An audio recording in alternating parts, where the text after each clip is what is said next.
क्या करूं सुखदेव, तुम्हारे पिता के कहने पर मुझे तुम्हारी परीक्षा लेनी पड़ी। लेकिन ये से व्यास को सूचना भेजी, तुम्हारे पुत्र सुखदेव ने काम क्रोध अहंकार सबको जीता है।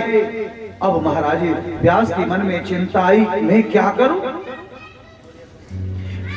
एक दिन व्यास जी ने ध्यान लगा करके देखा तो व्यास जी क्या देख रहे हैं अपने ध्यान में, इस सारी दुनिया को देख रहे हैं। कोई नाचने में मगन है तो कोई हंस रहा है तो कोई रो रहा है, कोई जन्म ले रहा है कोई मर रहा है। व्यास जी मन में कहने लगे तो इस संसार का कल्याण कैसे होगा, इस संसार का कल्याण कैसे होगा।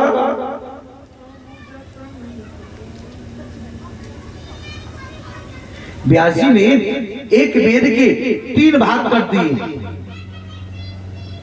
4 वेद हो गए, ऋग्वेद यजुर्वेद सामवेद अथर्ववेद। लेकिन अब लोग वेद पढ़े तो उल्टा सीधा, वेदों की भाषा कौन जाने। व्यास जी के मन में बड़ी चिंता हुई, अब मैं क्या करूं, अब मैं क्या करूं, अब मेरी समझ में नहीं आता। लेकिन व्यास जी का मिलना चलते चलते मन में बहुत दुख है और मन को बहुत कष्ट है। तो व्यास जी चलते चलते नारद जी के पास पहुंचे। नारद जी से जाकर के बोले, नारद जी एक बात बताओ, मेरे मन में बहुत कष्ट है। मन क्या हुआ, मन की मेरे मन में ना शांति नहीं है। मैंने देखा कि ये संसार खाने पीने में हंसने में मग्न है, क्या करूं। नारद जी बोले सुनो व्यास जी, नारद जी बोले सुनो, जब मन को शांति ना मिले, जब मन में अशांति रहे ना, तो अपने गुरु चरणों का आश्रय ले लेना चाहिए। नारद जी बोले ए व्यास जी तुम बताओ ना कि ये संत कृपा बड़ी होती है, गुरु कृपा बड़ी होती है या भगवान की कृपा बड़ी होती है। बोलो ना, बोलो ना जी, ए शर्मा जी, ये गुरु कृपा बड़ी होती है भगवान कृपा बड़ी होती है। गुरु कृपा कैसे जानी, नारद जी की भगवान की कृपा, गुरु कृपा। नारद जी कहने लगी सुनो व्यास जी, मैं पहले एक दासी का पुत्र था। किसका किसका पुत्र था, कथा पर ध्यान दो थोड़ा। पूनम जी कथा पर ध्यान नहीं बात कर रहे। मैं पहले किसका पुत्र था, एक दासी का पुत्र। मैं अपनी माँ की गर्भ में था और मेरे पिताजी ना भगवान के प्यारे हो गए थे।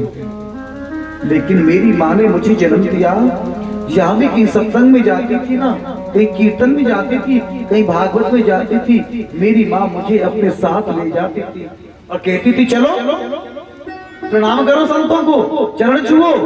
और माँ मुझे अपनी गोद में बिठाती थी जब कथा चलती थी, कथा होती थी।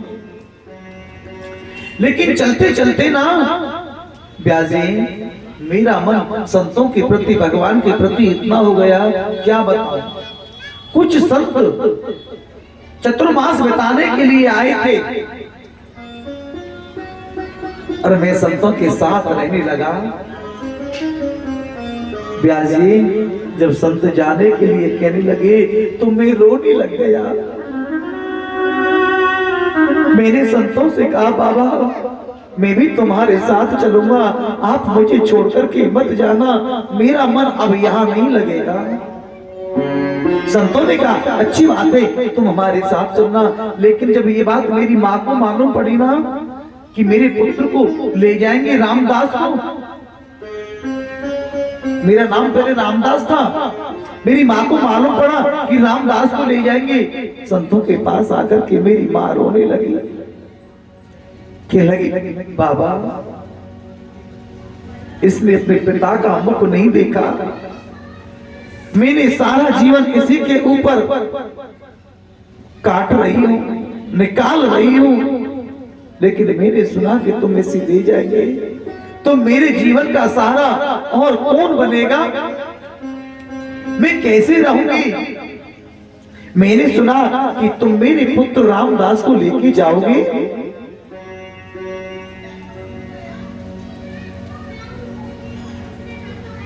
संतों ने कहा क्या करें?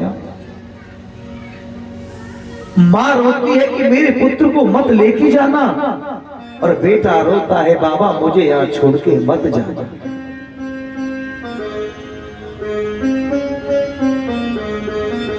लेकिन व्यास जी,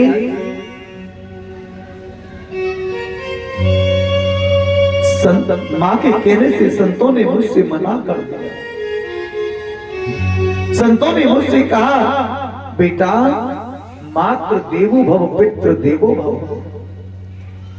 जिस व्यक्ति के सास ससुर माँ बाप जीवित होना, उन्हें कोई तीर्थ यात्रा करने की जरूरत थोड़ी है। कहने लगे बेटा पिताजी तुम्हारे हैं नहीं, तुम्हारी माँ है ना, अपनी माँ की सेवा करना यही तुम्हारा परम कर्तव्य है। क्या करूं? बोलो। मैं जोर जोर से रोने लगा, बाबा मुझे छोड़कर के मत जाना। लेकिन बाबा मुझे समझाने लगे, मैं रुक गया। वो संत वहां से चले गए। लेकिन एक दिन क्या हुआ, मेरी मां आश्रम में गाय का दूध निकालने के लिए गई, तो एक घास में एक सर्प बैठा था। उस सर्प ने आके मेरी मां को डस लिया। जब मेरी मां को सर्प ने डसा तो व्यास जी मैं बहुत जोर से रोया। क्यों? मैं इसलिए रोया, आज मेरी जन्म देने वाली मां मुझे छोड़ करके चली गई। आज मेरी जन्म जन्मी मां मुझे छोड़ करके चली गई। व्यास जी रोते रोते मैं बहुत जोर से हंस गया। व्यास जी ने पूछा तुम क्यों हंसे? व्यास जी मैं रोया तो इसलिए मुझे मेरी जन्म देने वाली मां अब दुनिया में नहीं रही। एक बात बोलूं साहब, जीवन में प्यार करने वाले तो बहुत मिलेंगे, लेकिन मां के जैसा प्यार दुनिया में इस धरती पर कोई नहीं कर सकता। सलाहकार तो बहुत मिलेंगे, लेकिन बाप से ज्यादा सलाहकार इस दुनिया में कोई नहीं हो सकता है। दुनिया में एक बाप ऐसा होता है, वो चाहता है कि मेरा बच्चा मुझसे भी ज्यादा बड़ा हो जाए, और माँ के प्यार जैसा दुनिया में कोई प्यार नहीं मिलता।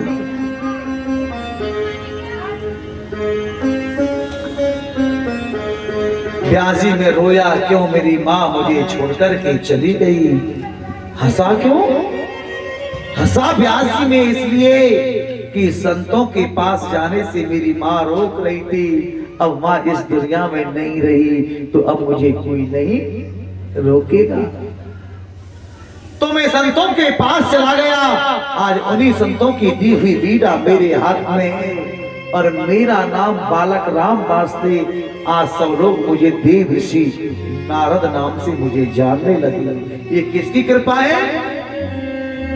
ये गुरु की कृपा है। कहने लगी व्यास जी भगवान की कृपा से गुरु की कृपा 100% ज्यादा बड़ी होती है।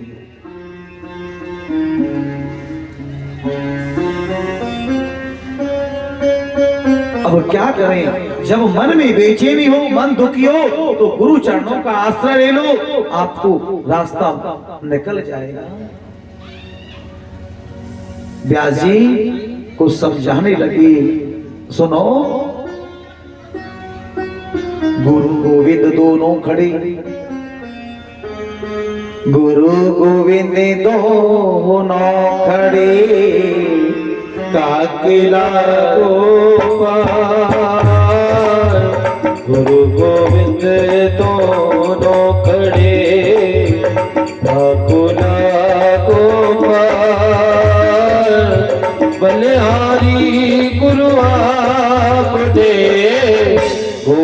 दियो बताए सिधारे, गोविंद दियो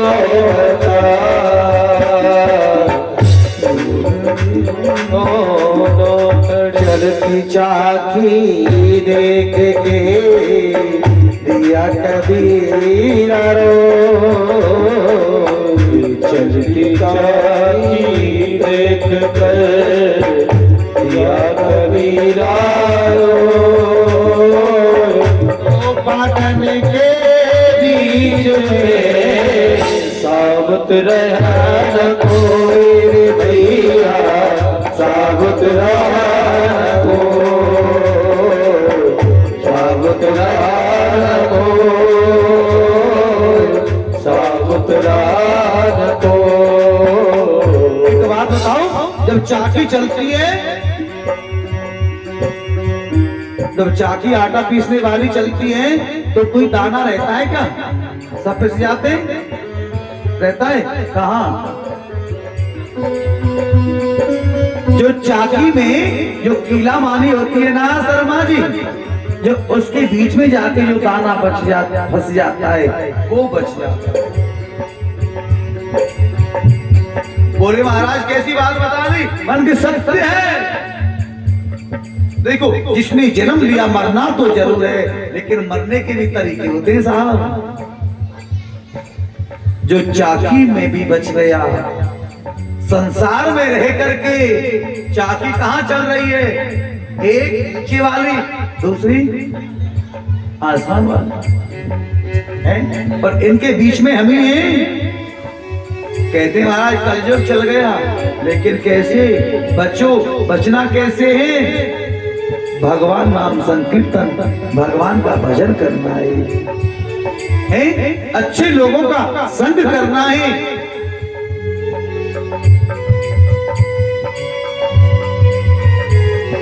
तो बच पाओगे राजन, नहीं तो चाकी के बीच में रहकर तो फिर चून ही बनना पड़ेगा, आटा ही बनना पड़ेगा साहब, याद रखना।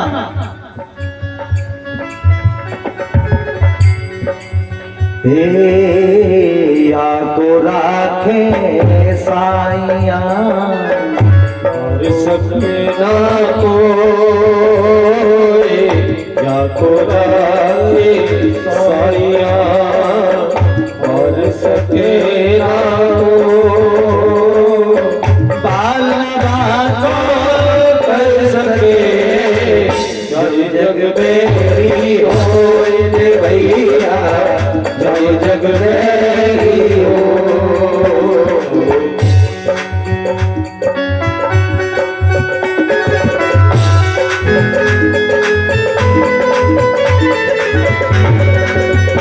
अगर हम दुनिया के इशारे पर चलेंगे तो दुनिया हमको नहीं छोड़ेगी। अगर हमको बचना है तो एक ही आस ले लो क्या, कि मेरे गोविंद के चरणों में चले जाओ, अपने सतगुरु के चरणों में चले जाओ। आया है सो जाएगा, आया है सो जाएगा, जैसे रंग आया है सो जाएगा, राजा रंग आया है सो जाएगा, राजा रंग एक सिंहासन चल चला, एक बधे जंजीर भैया, एक बधे जंजीर। सुनो, कहने लगे नारद जी, एक बात बताऊं क्या? महाराज मरना सबको है, अटल है, मानोगे? बोलो ना साहब, ये डर लगता है मरने से। एक दिन सबको मरना है, क्या कोई पैसे वाला हो या कोई गरीब हो। बोले सुनो, एक संत थे, एक संत थे और वो शमशान घाट में जाकर के ना तो चिता जल रही थी। कौन कौन सी चिता? एक तो बहुत बड़े पैसे वाले की चिता जल रही थी और एक रिक्शे चलाने वाले की चिता जल रही थी। संत दोनों चिताओं को देखते देखते हंस पड़े। बोले क्यों? किसी ने पूछा, ए बाबा तुम शमशान घाट में आकर के यहाँ मुर्दे जल रहे हो और तुम हंस रहे हो, क्यों? बाबा ने जवाब बड़ा सुंदर दिया, मैं इसलिए हंस रहा हूं, एक बहुत बड़ा धनाढ़ था जो हमेशा पैसे के चूर में रहता था, बहुत बड़ा अभिमानी था, जो करोड़ों की गाड़ी में चलता था, करोड़ों के मकान में रहता था, और एक रिक्शे वाला, दोनों जल रहे हैं और दोनों की एक मुट्ठी राख होगी। अब देखना तो मैं क्या होना है? एक बात बोलो, जब पैदा हुए थे ना, बताते हैं 2.5 किलो के होते हैं, और जब जिस मटकी में अड़ती जाती है ना,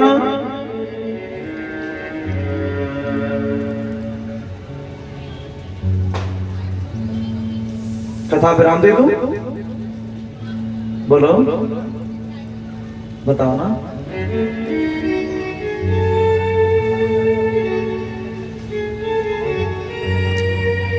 राधे राधे, कथा सुन ले। इस कविता शर्मा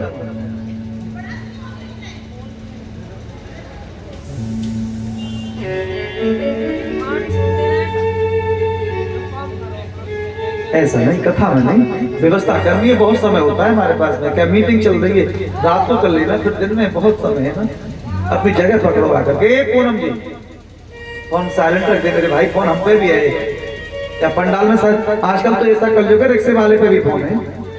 हाँ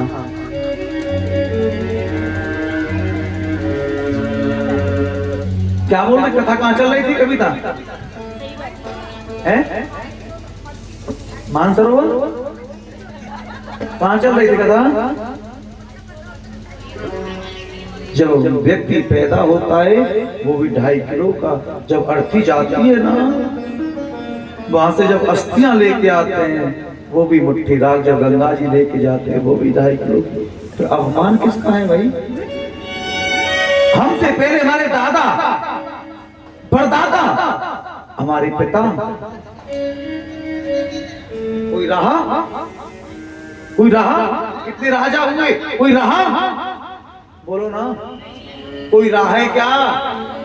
तो रहेंगे हम भी नहीं, तो साहब फिर घमंड किस चीज का है? घमंड किस चीज का है? किस चीज का घमंड करते हैं हम लोग?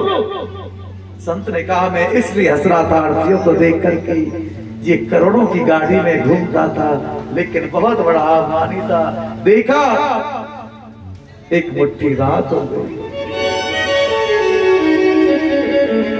जब जाएगा यहां से कुछ भी ना साथ होगा, है?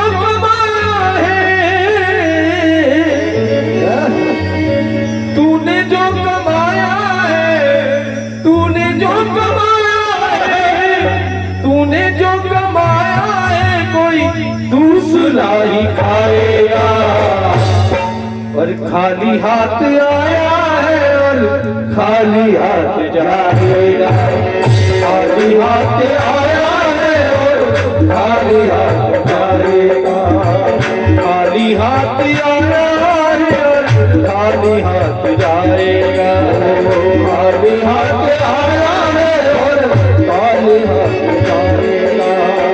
तूने जो कमाया है, तूने जो कमाया है, तूने जो कमाया है, तूने जो कमाया है, तूने जो कमाया है, कोई दूसरा ही खाएगा।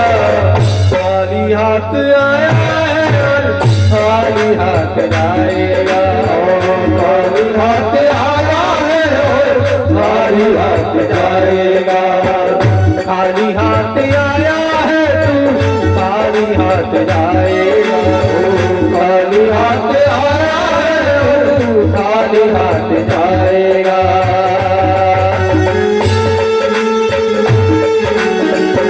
प्यार है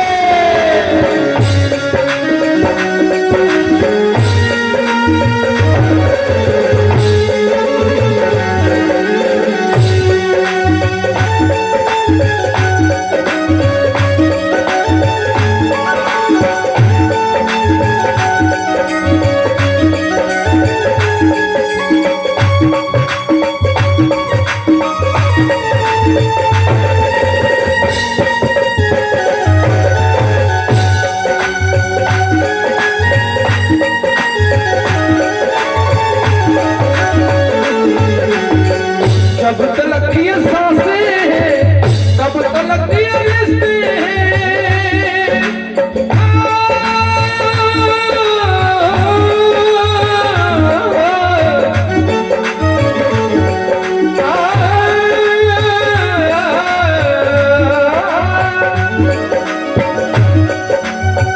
जब तलक ये सांसें हैं तब तलक ये रिश्ता है। जब तलक ये तब तलक ये रिश्ता है। जब तलक ये सांस है तब तलक ये रिश्ता है। जब तलक ये सांस है जब तलक ये रिश्ता है। सांसें जिस घड़ी टूटी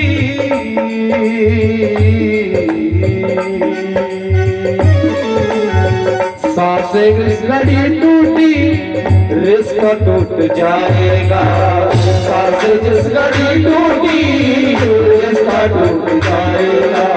अरे तूने जो कमाया है, तूने जो कमाया है, तूने जो कमाया है कोई दूसरा ही खाएगा। होगी प्यारे, खाली हाथ आया है और खाली हाथ जाएगा। खाली हाथ आया है और खाली हाथ जाएगा। खाली हाथ आया है तू खाली हाथ जाएगा। खाली हाथ आया है और खाली हाथ जाएगा।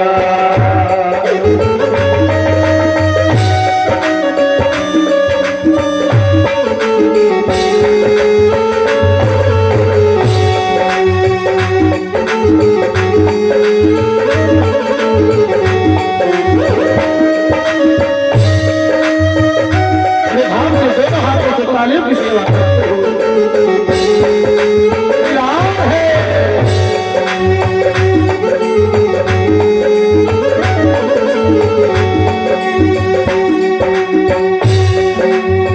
तूने सबके जख्मों पे रखा हर घड़ी पर हो। तूने सबके जख्मों पर रखा हर घड़ी पर हो। तूने सबके जख्मों पर रखा हर घड़ी पर हो। तूने सबके जख्मों पर रखा हर घड़ी पर हो। तूने सबके जख्मों पर रखा हर घड़ी पर हो। तूने सबके जख्मों पर रखा हर घड़ी पर हो। बात मरने के तुझको, बात मरने के तुझको कोई रख नहीं पाएगा। बात मरने के तुझको कोई रख नहीं पाएगा। बात मरने के तुझको कोई रख नहीं पाएगा। तूने जो कमाया है, तूने जो कमाया है, तूने जो कमाया है कोई दूसरा ही खाएगा। खाली हाथ आया है और खाली हाथ जाएगा। खाली हाथ आया है और खाली हाथ जाएगा। और तूने जो कमाया है, तूने जो कमाया है, तूने जो कमाया है, तूने जो कमाया है, तूने जो कमाया है कोई दूसरा ही खाएगा। खाली हाथ आया है और खाली हाथ जाएगा। खाली हाथ आया है और खाली हाथ जाएगा। खाली हाथ आया है और खाली हाथ जाएगा, खाली हाथ आया है और खाली हाथ जाएगा, खाली हाथ आया है और खाली हाथ जाएगा, खाली हाथ आया है और खाली हाथ जाएगा। बोलो ना, तू क्या लेके आया था? ए भैया, संतों ने कहा सुनो मेरी बात। जब हम आए जगत में, कहा? जब हम आए जगत में और जग हंसा हम रोए।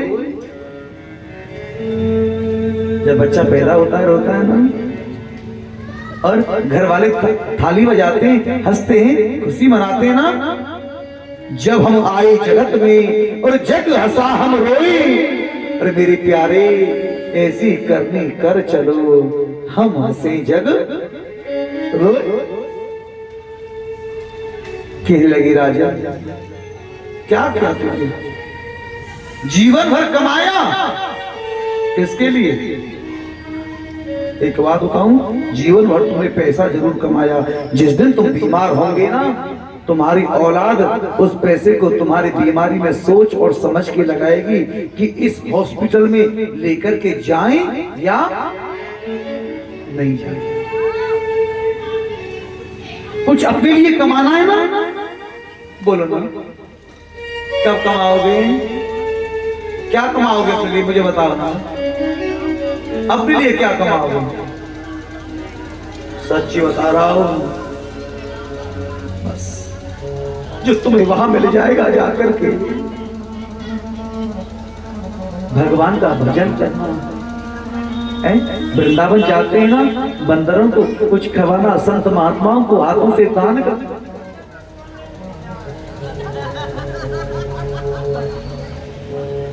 समझ रहे हो? तन पवित्र सेवा किए, तन पवित्र सेवा किए और धन पवित्र कर दान और मन पवित्र हरि भजन सो, और जो चाहे कल्याण। यदि मन को पवित्र करना है तो भगवान का भजन जरूर करना। आज व्यास जी की बात एक एक समझ में आ गई। वाह नारद जी, नारद जी कहने लगे, सुनो सुखदेव जी, हम कहते हैं सुनो, मैं और इस भागवत के अंदर ना तुमको एक बड़ी सूक्ष्म रूप में कथा में लेके चल रहा हूँ। मेरा मन है कि आपको मैं महाभारत की कथा में लेके चलूं। बड़ी सूक्ष्म रूप में आती है महाभारत। जो पांडव है वो है धर्म की ओर, और जो कौरव है वो है अधर्म की ओर। लेकिन एक बात बोलूं, पाप के साथ में लोग जरूर खड़े हो जाएंगे। धर्म अकेला पड़ता है, लेकिन हमेशा विजय किसकी हुई? धर्म की। जो युधिष्ठिर जी महाराज है वो है धर्म की ओर, और जो दुर्योधन है वो अधर्म की ओर। और ये दुर्योधन कभी पांडवों का भला नहीं चाहता है साहब। जब ये पांडवों का भला नहीं चाहता, एक दिन की बात है, पांचाली द्रौपदी अपने शीश महलों में थी और दुर्योधन वहां जाता है। बड़ी तेज धूप कप रही थी, शीश महलों में गया और जैसे पानी समझ के छलांग लगाई तो ये फिसल के गिर पड़ा। तो द्रौपद ने इसे गिरता हुआ देखा और द्रौपद बहुत जोर से हंसने लगी। जब द्रौपद हंसी तो दुर्योधन की नजर नीचे को हो गई और दुर्योधन को देख करके द्रौपद ने कहा, अरे किसी ने सच कहा है ना भाई कि अंधों के तो अंधे पैदा होते हैं, अंधस्य पुत्र अंधस्यम। अंधे के तो अंधे पैदा होते हैं, किसी ने सत्य कहा है। इतनी बात है सुनकर के ना दुर्योधन को बड़ा दुख हुआ, कष्ट हुआ, बड़ा कष्ट हुआ।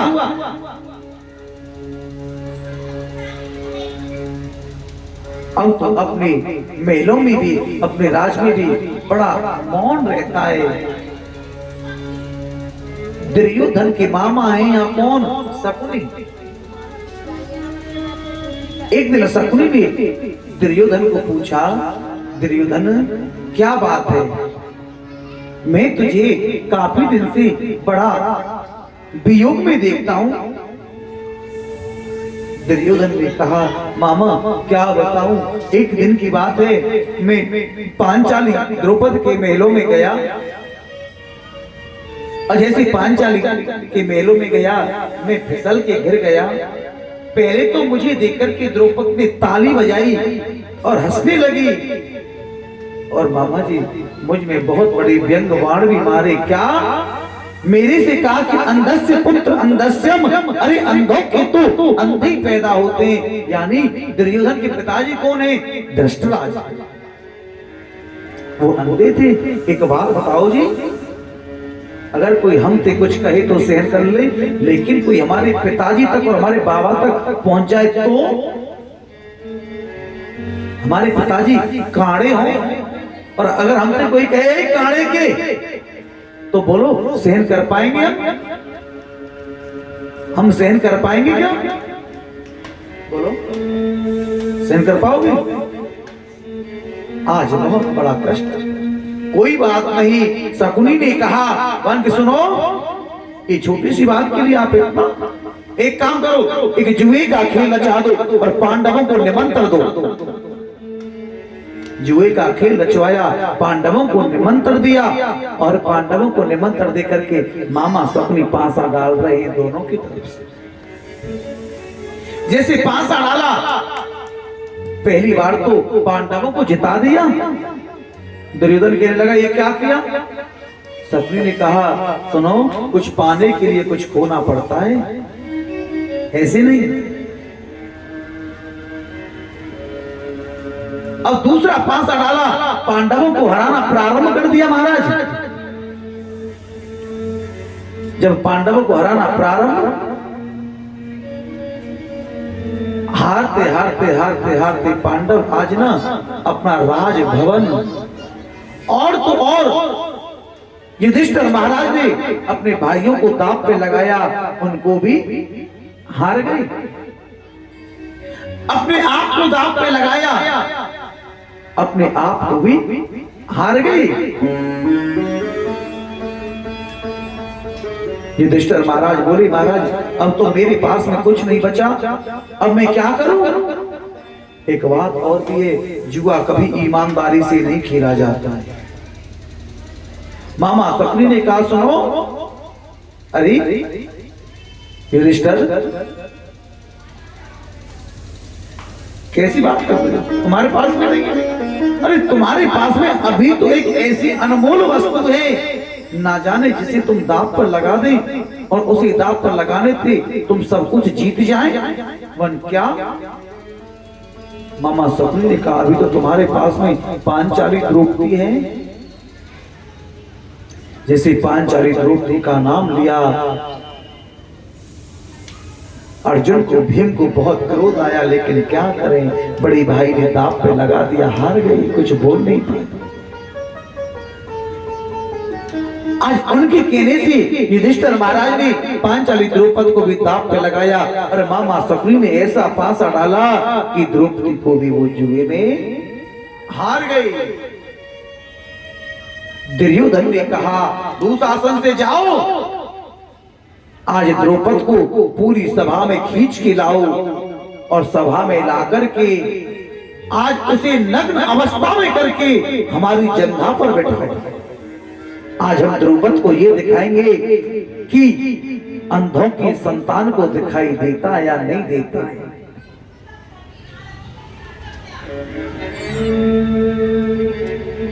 आज महाराज दुशासन, जिसमें 10,000 हाथियों का बल है, वो जाता है और नीचे से आवाज लगाई, ए द्रौपदी।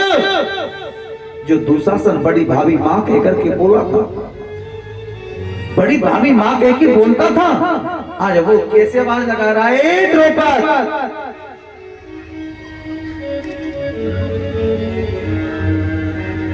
द्रौपद ने देखा कि ये तो मेरे ना दुशासन देवर की आवाज है, लेकिन इसको क्या हो गया? जैसे झांक की देखा रे दुशासन, तो तुझे क्या हो गया? तू ऐसी वाणी क्यों बोल रहा है? अरे द्रौपद, तुम्हें सभा के अंदर बुलाया गया है, चलो। द्रौपद ने कहा सभा? सभा में? अरे दुशासन, तुझे क्या हो गया? तेरी अकल गई का मारी है, और नहीं जाए सभा में? नारी है, मर्दों की सभा में एक नारी? ये तू क्या कहता है? आज वही दुशासन द्रौपद के केसों को पकड़ा और घसीट करके उसे सभा में ले आया। लेकिन उसी सभा में सब बैठे हैं, गुरु द्रोणाचार्य, भीष्म पितामह, धृतराज, पांडव। देखकर के सबकी गर्दन नीचे को झुक गई। द्रौपद ने कहा धृतराष्ट्र, अरे पिताजी, अरे मैं तुम्हारी कुल की पुत्र हूँ, ये देखो ये क्या अन्याय हो रहा है। दुर्योधन ने सारा कर दिया दुशासन से कि इसकी साड़ी पकड़ करके इसको नग्न किया जाए और हमारी जंघा पर इसे नग्न करके बिठाया जाए। लेकिन सबकी गर्दन नीचे को झुक गई, कोई बोला नहीं। समय का बेरा को ना कद पलटी मार जावे, और कदी कदी काग रासु सिंह हार जावे। समय का बेरा,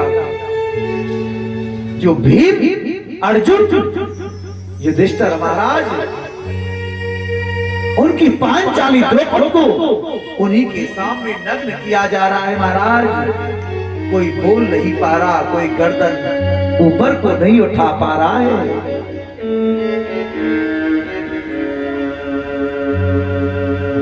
क्या करें? लेकिन जब कोई नहीं बोला, दुशासन साड़ी खींच रहा है।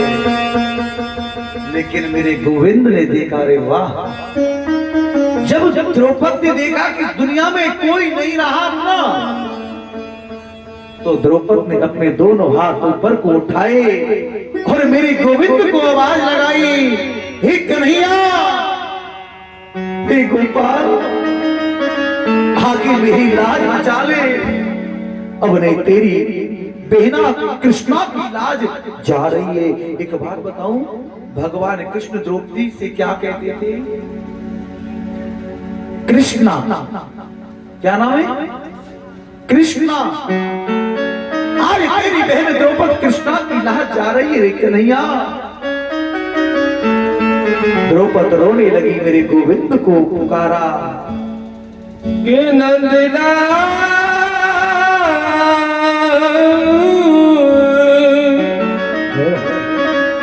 कि नंदलाल,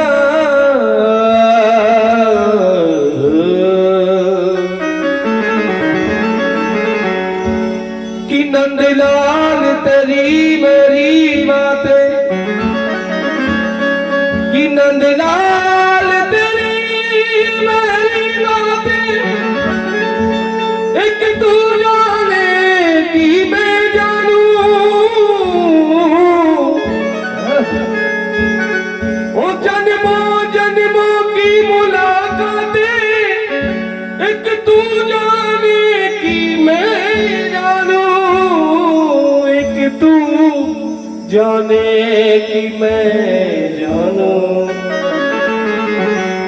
और कहाँ जा छुपे हो प्यारे कन्हैया, कहाँ जा छुपे हो प्यारे कन्हैया, यहाँ लाज मेरी लुटी जा रही है।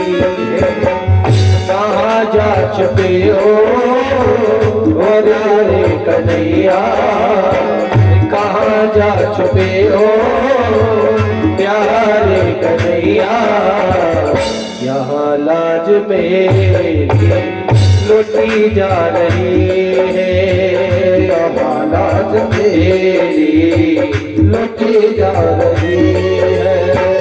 कहाँ जा चुके हो प्यारे कन्हैया, कहाँ जा चुके हो प्यारे कन्हैया।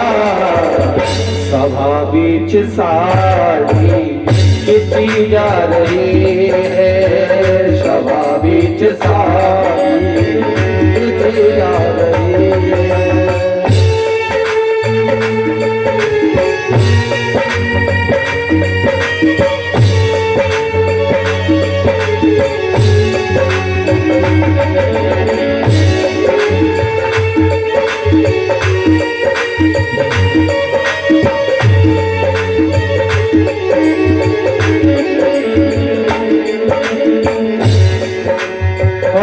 जुए में पति मेरे हारे बाजी, जुए में पति मेरे हारे बाजी, जुए में पति मेरे हारे बाजी, जुए में पति मेरे हारे बाजी। सभा बीच साड़ी खिंची जा रही है,